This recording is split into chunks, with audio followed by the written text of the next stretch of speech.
Good evening, you're watching 7 at 7, the only news bulletin where we curate the day's top 7 stories for our viewers.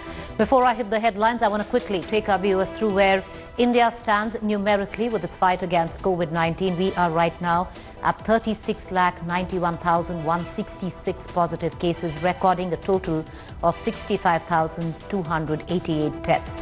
The worst affected states continue to be the state of Maharashtra with a total 7,92,541 positive cases and 24,583 deaths. Andhra is at number 2, taking over Tamil Nadu, now at 4,34,771 positive cases and 3,969 deaths. Tamil Nadu is now at 3rd place with 4,28,041 positive cases, recording till now 7,322 deaths. This was the data as India thwarted China's bid in south of Pangong Tso on 29-30th August. The line of actual control remains volatile.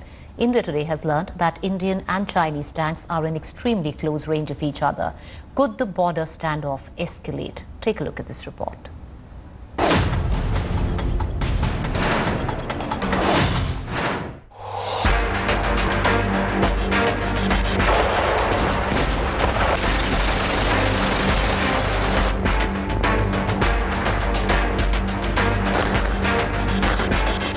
Battle tanks within range of each other, artillery gun positions, Chinese Type 15 tanks and Indian T-90 tanks. The south bank of the Pangong Lake is on the boil like never before since the 1962 war. That's right, the latest flashpoint is across the Pangong Lake's Fingers area on the southern side. And it is here that a unit of the Indian Special Frontier Force mounted a preemptive action on Saturday night, occupying crucial heights and catching the advancing Chinese totally off guard.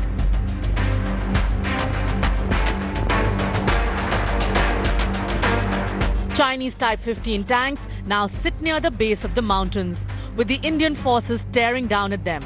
But the Chinese tanks are not the only armoured strength in this sector. Let's now zoom out to give you a bird's eye view.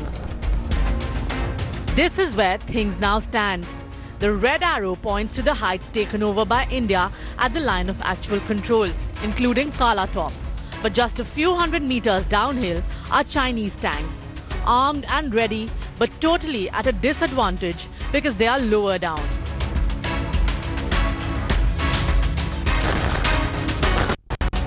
India today has learnt that the Indian units at the heights are armed with anti-tank weaponry like the Spike system designed to kill tanks at range, a formidable weapon procured recently. But the Indian warriors on the mountain also have tank support in the sector. To the bottom left, near the Spangur Gap, is a full regiment of Indian T-90 tanks, deployed in advance precisely to preempt Chinese aggressions in this sector.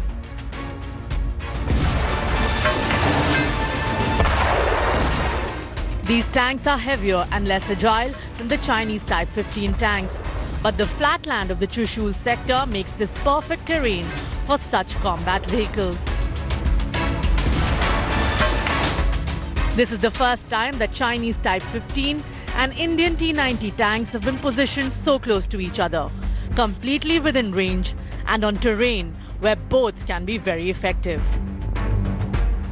Also note, deeper into the Chinese side is a gun position that emerged late in June and became a prominent act of belligerence by China even as talks were on between both sides. India has gun positions in the Chushul sector too.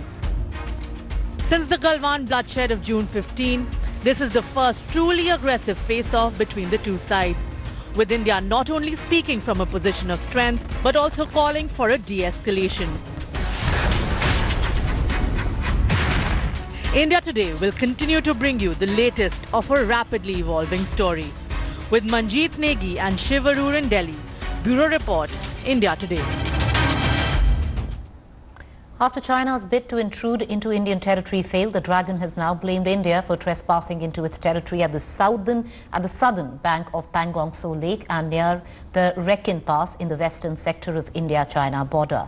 Now, China also lodged protest with the Indian side through diplomatic and military channels. This is the full report.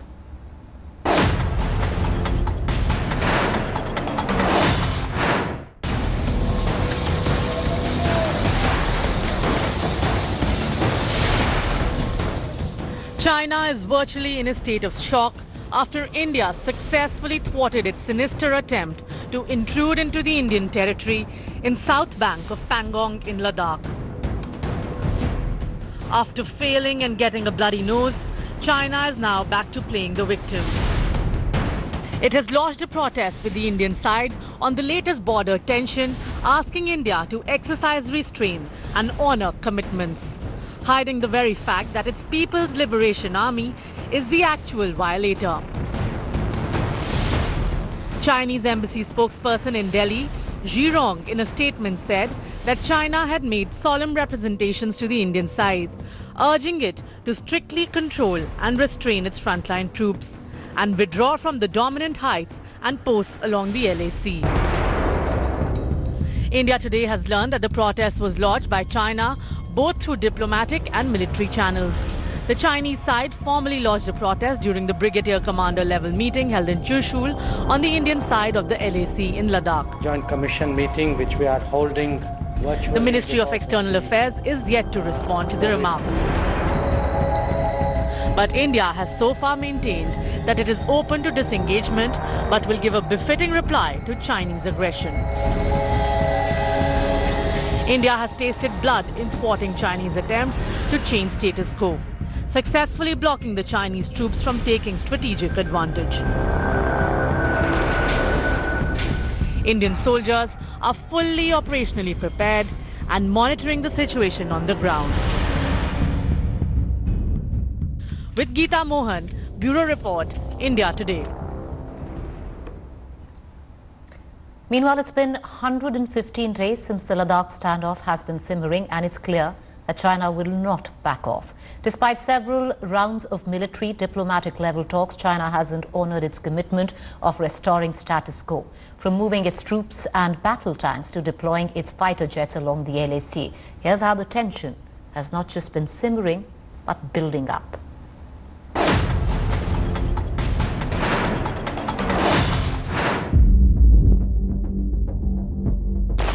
No trust. No disengagement. No pullback. Full aggression, full hostility, full duplicity. The Chinese once again proved themselves worthy of India's total distrust. China's latest attempt to mount hostile actions on the southern banks of the Pangong Lake come 116 days after the standoff in eastern Ladakh began. Ironically, the fresh attempted aggression by China takes place just a few kilometers from where the standoff was originally triggered, on the north banks of the Pangong Lake on May 5th. That clash escalated into a wider standoff by China at 3 more flashpoints in the Galwan Valley, Hot Springs and Gogra Post.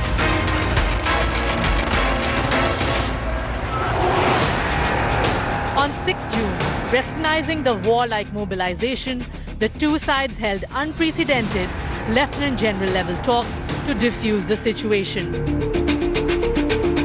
But those talks proved futile, because just 9 days later, things exploded on June 15 in the Galwan Valley.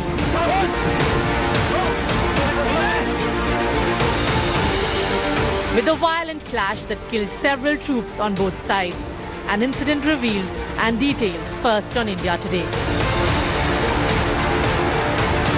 On June 19, China escalated aggressions by occupying the ridgeline at Pangong Tso's Finger 4 with semi-permanent positions.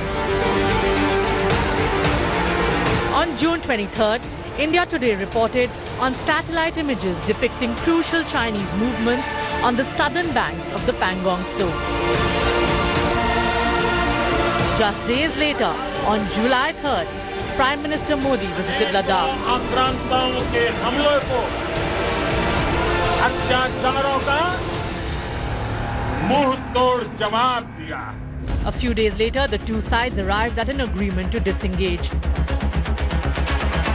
But even as a token pullback was witnessed in the Galwan Valley and the Hot Springs area, India Today told you how China was continuing to remain deployed in the crucial Pangong area as well as Gogra Post. A tense calm followed, with the Chinese refusing to move back further and India remaining fully mobilized. On August 29, things erupted again, and the Indian army was lying in wait. Late last week, intelligence reports flashed the Chinese army movements across the line of actual control in the Chushul sector near the Spangor Tso Lake, a place where the Chinese had been building up force levels since late June. The latest incident saw the Indian army thwart the Chinese aggression with sharp preemptive action. But in doing so, it has also confirmed that China hasn't changed its intent even a little. It remains fully hostile and nothing has changed. For India, this war is a war of sovereignty. Bureau Report, India Today. All right, let's get you some explosive developments coming in the Sushant Singh Rajput death case. 3 CBI officers who are a part of the investigative team have independently told India Today that the agency has so far not found any evidence to suggest that Sushant was murdered. Even though the investigation is still underway, the CBI officials are now focusing on the suicide angle and also examining if a case can be made for abetment. According to the team conducting the probe, none of the forensic reports or statements of the key suspects or the reconstruction of the crime scene suggest that this be a case of homicide. While the CBI is focusing more on the suicide angle, it is not officially closing the murder investigation just yet. The next key element in the probe is going to be the report submitted by the AIIMS forensic team. I'm connecting right now to Sahil Joshi, our Mumbai Bureau Chief, joining us live. Sahil, it does seem, at least till now, that the investigation is going on the way of suicide, not murder. Even though murder not ruled out yet, but it seems the CBI is now going towards the theory of suicide. Okay, Preeti, there are 2 primary reasons why right now, primarily CBI officials feel that it is a suicide, not a murder. But still, they want to wait for the final forensic report to reach them. Only after that, they will be able to confirm whether it was a suicide or it is anyway kind of a murder. The first thing is basically they went to the spot where his body was recovered with the 4 witnesses who were present on that day at that house. So that reconstruction gave them a confidence that it looks like that it's a suicide. That is number 1. The analysis of the forensic report and the postmortem report also gives them confidence that this is a case of suicide, not a murder. But yet they want to wait for the final outcome of the forensic report, which the Delhi doctors team is examining, and only after that they will be confirming about that. But right now, the way they are questioning Riya Chakravarti, they have questioned Riya Chakravarti, her brother, and the other people are on the angle of abetment of suicide, because that is what is the charge which the family members of Sushant Singh Rajput had made against Riya Chakravarti and her family. and Bihar police registered an FIR. Then the FIR was transferred to CBI. So obviously they are first interrogating these people only on the basis of the abatement of suicide charges, and that's what is happening at this point of time at the CBI headquarters. Today, Riya Chakravarti's parents are there. All right, appreciate you joining us, Sahil. Thank you there. Meanwhile, just quickly shifting focus, today was the first JEE main exam paper was conducted today, where all COVID protocols were followed. The paper concluded at noon, and students left the exam hall maintaining social distancing. Speaking to India Today, the students said that they were satisfied with the arrangements provided. They were given masks, sanitizers, and were regularly reminded by invigilating officers to sanitize their hands. The exams, which will continue until the 6th of September, is organized by the National Testing Agency. Elaborate arrangements have been made to maintain social distancing. Increased number of examination centers, alternate seating arrangements, fewer candidates per room, and staggered entry and exit are amongst the steps that were taken as standard operating procedure. As many as 8.5 lakh candidates have registered for the JEE main exams. Another 15.5 lakh have registered for NEET, which is scheduled on the 13th of September. COVID, see, because if it is delayed, then our whole year will be wasted. I mean, the effort which the kids have put in for the past 1.5 years, so if it's getting prolonged, then it will become a 0 year. They are taking good safety measures. Actually, when I reached here, every 5 minutes, after 5 minutes, they are sanitizing every student actually. Safety measure काफी सही से लिए गए और social distance वैसे maintain करा गया. मतलब हमें मास्क भी यहीं से प्रोवाइड किया गया था. We were seated far away from each other, like in one row, only one person sat in the whole area, and it was really good inside. Actually, they follow the protocol really well inside. They maintain the protocol very well, that we are at ease, that we are not insecure about whether we will get the virus. Is it good, like that? And the exam was quite easy, not that hard. Bharat Ratna and former President Pranab Mukherjee was laid to rest today. He was cremated with full state honours at Delhi's Lodi crematorium.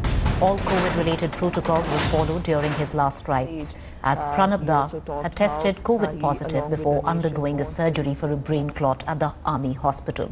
Pranab's son performed the final rituals for his father wearing PPE suits along with army personnel. Earlier in the morning, President Ramnath Kovind, Vice President Venkaiah Naidu, Prime Minister Modi along with other leaders paid their final respects. All right, now there's a claim that is floating about on social media which says Islam Zindabad slogans were raised at a rally in Kolkata. The fact check on this rally took place in 2017, not in India, but in Dhaka, Bangladesh. So false there. Another claim floating about that there is a collage which you might have got on your WhatsApp or your social media accounts, which shows victims of Sweden riots that broke out on August 28th. The fact check, the pictures are old and from different countries, not Sweden, so false again. With these two quick fact checks, it's a wrap on 7 at 7. We'll see you tomorrow. Do stay tuned. Up next is To The Point.